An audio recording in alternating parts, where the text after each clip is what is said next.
Osama bin Laden's Al-Qaeda and his petition or declaration continued, and he states these are the consequences that will be faced. Destruction of the oil industries, the presence of the USA Crusader military forces on land, sea and air of the states of Islamic Gulf is the greatest danger threatening the largest oil reserve in the world.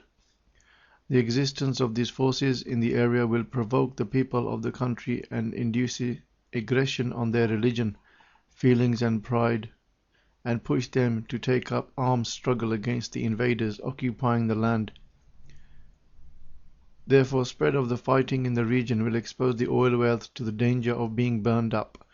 The economical interest of the states of the Gulf and the land of the two holy places will be damaged.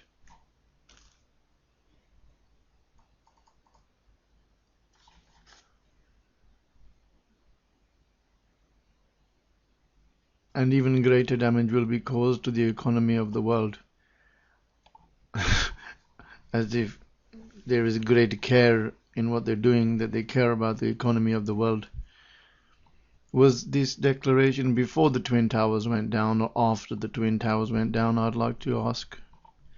Continuing, I would like here to alert my brothers, the Mujahideen, the sons of the nation, to protect this oil wealth and not to include in the battle, as it is a great Islamic wealth and a large economical power essential for the soon to be established Islamic State.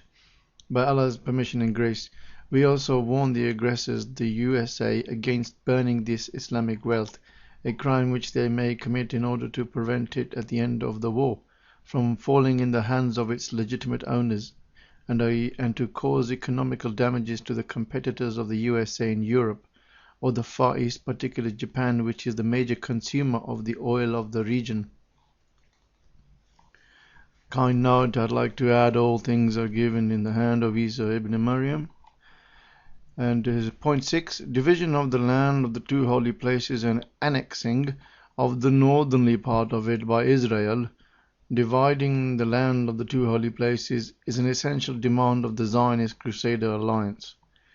The existence of such a large country with its huge resources under the leadership of the forthcoming Islamic State by Allah's grace represent a serious danger to the very existence of the Zionist state in Palestine.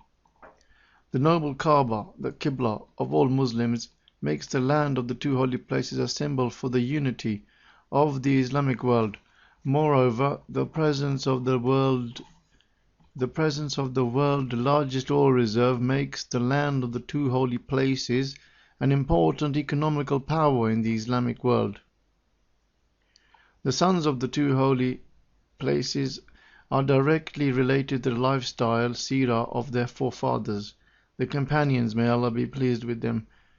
They consider the seerah of their forefathers as a source and an example for re-establishing the greatness of this ummah and to raise the word of Allah again. The word of Allah is peace. Furthermore, the presence of the population of the fighters in the south of Yemen fighting in the cause of Allah is a strategic threat to the Zionist Crusader alliance in the area. The Prophet, Allah's blessings and salutations on him, said, around 12,000 will emerge from Aden, Abian, helping the cause of Allah and His Messenger. They are the best in the time between me and them. Narrated by Ahmad with a correct, trustworthy reference. I've not read this in the Quran anywhere. Can somebody point this out to me? Thank you. An internal war is a great mistake, no matter what reason are there for it. The presence of the occupier, the USA forces, will control the outcome of the battle for the benefit of the international kufr. I address now my brothers of the security and military forces and the national guards. May Allah preserve your hoard for Islam and the Muslim peoples.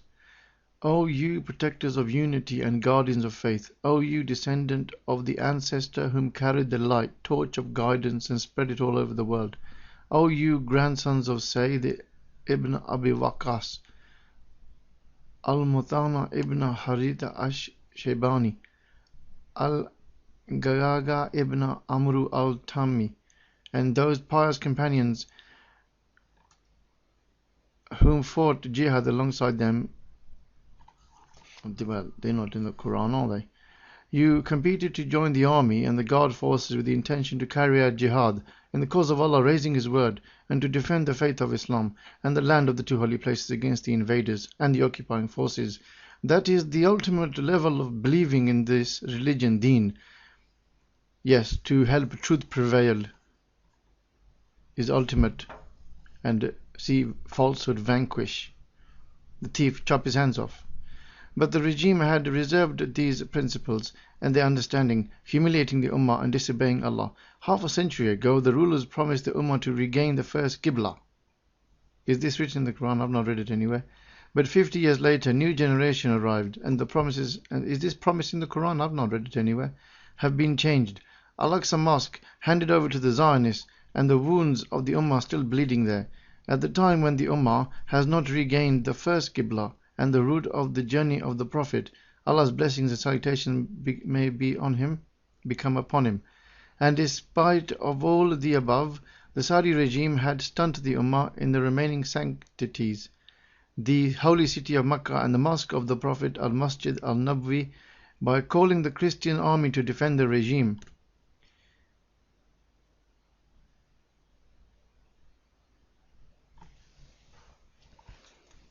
Well, can if they want to. They're the best community, the royal family.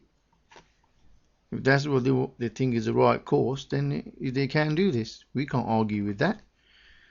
The Crusaders were permitted to be in the land of the two holy places. Not surprisingly though, the king himself wore the cross on his chest. Or he can do if he wants to.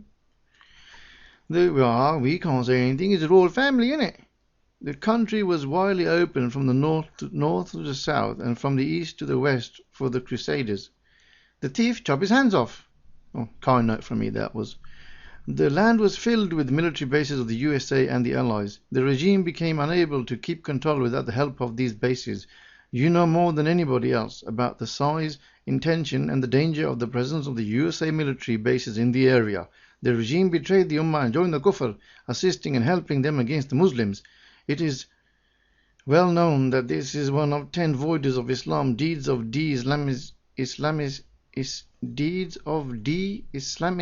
Islamization, opposite of peace, I suppose. By opening the Arab Peninsula to the Crusaders, and the regime disobeyed and acted against what has been enjoined by the Messenger of Allah. Allah's blessing and salutation may be on him. While he was at the bed of his death. This is written in the Quran, is it? Expel the polytheists out of the Arab Peninsula, narrated by Abu al-Bukhari, and I survive, Allah willing, I'll expel the Jews and the Christians out of the Arab Peninsula, Sayyid Ajmiz as-Sagir. I must read that in the Quran somewhere. Maybe I missed it. I'm 43 years old. I missed it somewhere.